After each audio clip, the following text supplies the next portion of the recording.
On the 4th of November 2025, the DORBAR Laban had organized a rally and an awareness campaign focusing on women's safety and security, which witnessed active participation from youth and women's organizations of the locality, schools across Laban, and residents from different neighborhoods. The program was held as a follow-up to the recent meeting convened by Chief Minister Conrad K. Sangma on the same issue.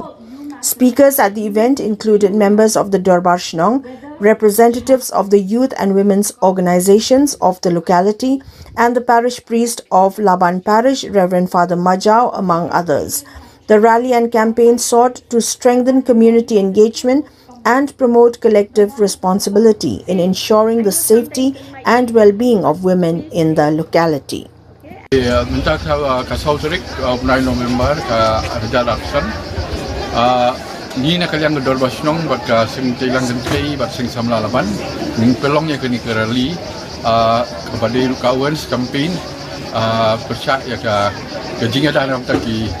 gentei buat ki kun gentei ki barit buat hadirnya ketua meeting bala dia bala pelong leadership minister megali apa conference room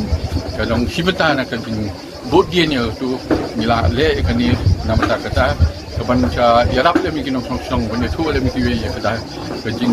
sniu jung kini ki jinja ki ba hi ba po ki news ki ba ladap mi dang haki tayo ba mulai ladap de ni social bon ki school relation bentai ki benton hene ka song Laban bar kunju ru bar na ki rubi kai bar ki college ru bodon Laban bar kunju ru ni ki nong song jung ni ka tu kan ni ru ki mi lot bar ni layo ki jingkran ki lu fashion ki ba kun su ki kena but kita don lang jom ki sangti lang kan thei na lu ki president lu ki members halu ki long kami kumju I pada majau balong bika general but kumju I balong I in charge ka parish priest ni but ya baru ki nong song ki don lang ni banginya don lang banginya sakhi lang ya kan ki ka jingmu mi jong ni khang bakal long ke job kadai ka mensim jong ka nong kumlo ka jingsu iro ya ka darwashnong jong ka Laban Kebelisip kia yang kini kebentan nomor kekata sibuan yang inang salang jengi. Balada ni borok kita bersama, nang ta ki school, nang ta ki jaka ki prepare ki esto aktin kat nak kebentan kini ban wanda ikini ke awareness. Kan selong ki jingrap ke bakrau,